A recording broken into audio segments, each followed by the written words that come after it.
The C6 Corvette is timeless. A big reason why I bought this car is because I think it will just withstand the test of time. However, there's one part of it that I think is absolutely aged incredibly terrible. This infotainment system. A lot of people that own these Corvettes really appreciate the old school tech that's in here. It's part of the entire experience. But for me, this is one thing that is just absolutely incredibly dated to the point where it's actually unenjoyable. It's comically terrible. You have, well, first of all, the CD slot, which is old school in and of itself. It also has a navigation system that comes with a disc. So the DVD. This could not be any worse. So in terms of a navigation system, this is virtually unusable. I was actually kind of shocked that after buying this car, I was able to hook up a USB cable and have this thing play through its iPod connection. Yes, it thinks my phone is an iPod. That tells you kind of the time that this car came from. But a big problem is that when you're playing music on your phone and you have directions on your phone, the phone's kind of flopping around and it becomes kind of a distraction, especially when driving stick. And I think updating the head unit on this car is absolutely a necessity. Now, I will keep the old head unit, and if I were ever to sell this car, swap it all back, because I think that helps hold the value of the vehicle, is to not have the aftermarket stuff. And everything I do to this car is going to be able to also be easily undone and put back to stock. At least that's my intention as of today. This is the head unit that I'm going to be using. I purchased this. This is not sponsored, including the radio replacement interface that hooks into all the OEM stuff.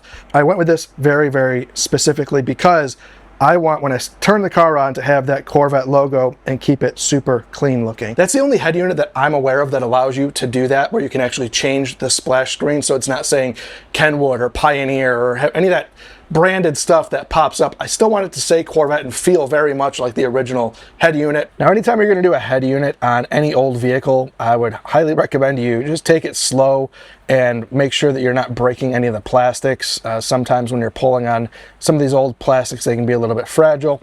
I did use this video from Idaho Up, who walked through the C6 Corvette. Quite nice, actually. It was a really good video to just reference as I was pulling it apart myself.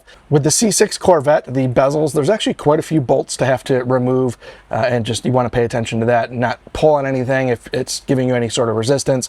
Assume there might be another bolt there that you need to pull out to make sure you're not cracking those plastics.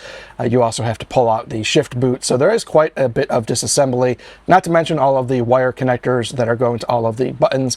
That takes a little bit of time. It's a kind of a blind process as well, and you want to be careful with those electrical connections to not break anything. So it's just kind of a bit of a slow process, making sure you're doing that stuff without again breaking anything. It's real funny thinking about the old days of having to do these head units and just figuring it out for yourself before YouTube existed. But a big part of doing OEM Plus on this is installing a backup camera, which will help out quite a bit. This is the highest definition camera that I can find.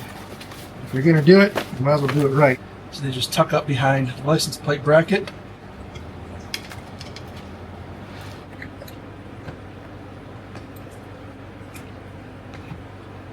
I'm going to run it up through here. There's actually a little license plate light. I'm going to feed it up through there. Running the backup camera was actually incredibly easy. I didn't film the route that I took with it, but again, a pretty self-explanatory process. Running it up to the back of the head unit, what I did run into with a problem is that wiring this thing up, the back of this head unit actually has a 12 volt, actually has a plus and minus specifically labeled for the backup camera. So I tried to wire the power directly to that. The assumption was that the head unit would know when the car went into reverse and it would then trigger the power to those leads, but it did not work that way. So I did go through a whole bunch of troubleshooting and found that it was better just to run the power to the fuse box as the instructions on the backup camera said. And I did find a fuse actually specifically for the reverse lights. So now when I throw the vehicle in reverse, it will power the backup camera and it's on when it needs to be and not all of the time. This head unit is actually incredible. I love it. But the thing that I thought was going to be the easiest, getting it to do this, turned out to actually be a huge pain in the neck. Man, that is super nice to have that pop up. Makes it look and feel incredibly similar to what the OEM was. The problems that I ran into when actually trying to do the Chevrolet logo, or the Corvette logo, was that the formatting is super important, and I couldn't figure it out. It took me way too long. But I used this video from iSimplified Tech, who walked through the entire process. However, what this video did not show was how to actually save that BMP file. What I found was that in Photoshop, you actually have to save it as R5G6B5 in the 16-bit format. Otherwise, what was happening was I was actually getting a really jumbled up logo at first, and then it would clean up and look the way it was supposed to, but it was very clearly a formatting issue with that BMP file. I also chose to run the USB cable, which you don't see in the video here, but I did run it over to the glove box because the center console armrest actually gets very, very hot in these Corvettes and any length of driving. So I've noticed with the top down, not only does that get very hot just in and of itself, but with the top down, the sun beating on it, I found the phone actually likes to overheat in the center console, so I ran it to the glove box instead to remove it from that transmission tunnel, so it's not getting as hot as what it normally does. And that has worked out quite nice. So this thing has been absolutely awesome, and truth be told,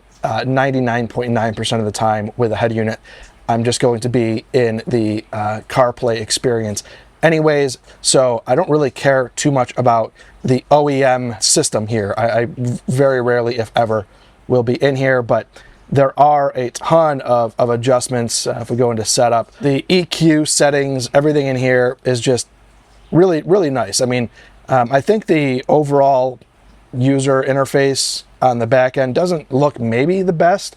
I think this could have some maybe modernization with some of the logos, things like that, but I very rarely, if ever, spend any time in there. I also like that I was able to customize the color of these buttons here, turn the lights on. The color profile of the buttons here, I set up to match the color profile of the screen below it so that it all just kind of blends in really well. The steering wheel controls for volume, they work.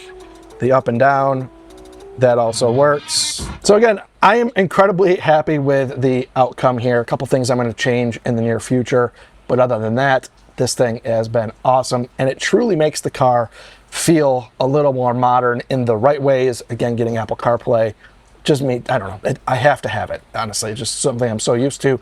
If I'm gonna be out cruising and just kind of trying to enjoy the ride, I'd really not like to think about having to mount my phone up on the dash or deal with trying to find where it fell in the seat, all that kind of stuff. Rather not deal with it, just have it up on the screen and be done with it. So with that said, thank you guys very much for tuning in. A lot more mods coming up with this car in the near future. Trying to keep it OEM plus. See how I do. Let me know in the comments down below. So again, if this is your first time tuning in, please hit that subscribe button down below. Remember, likes go a long way to help support the channel. I'll see you guys next time.